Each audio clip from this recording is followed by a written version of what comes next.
กองประชุมเล็กเปลี่ยนบทเรียนเวียงงานด้านวิชาเฉพาะระหว่างวารสารป้องกันชาติและวารสารป้องกันความสงบได้จัดขึ้นในวันที่ 4 ธันวาคม 2025 ที่ห้องประชุมกรมสื่อมวลชนป้องกันความสงบ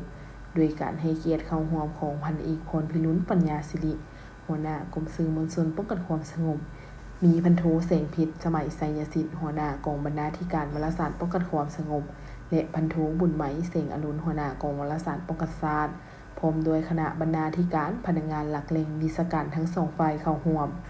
เนื้อในที่นำมาเลขเปลี่ยนในครั้งนี้ประกอบมี5หัวข้อสำคัญคือเนื้อในเลขเปลี่ยนบทเรียนเกี่ยวกับแบบเห็นวิธีเฮ็ดเวียกของกองวารสารป้องกันความสงบเกี่ยวกับวิธีการเขียนบทต่างๆลงในวารสารเกี่ยวกับขั้นตอนการกดเกบทเขียนต่างๆลงในวารสารเกี่ยวกับการนำใช้โปรแกรมที่เกี่ยวข้องต่างๆเข้าในการผลิตวารสารและเลขเปลี่ยนบทเรียนเกี่ยวกับการปรับปรุงก่อสร้างพรรคซึ่งในของประชุมคณะบรรณาธิการและวิชาการทั้งสองวารสารป้องกันชาติป้องกันความสงบ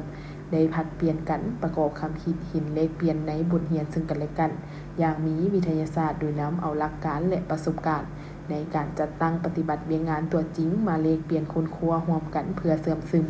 กำเน้นบรรดาเนื้อในการจัดพิมพ์วารสารให้มีบาดก้าวขยายตัวลึกซึ้งกว่าเก่าสามารถนำไปจัดตั้งปฏิบัติเฮ็ดสำเร็จหน้าที่การเมือง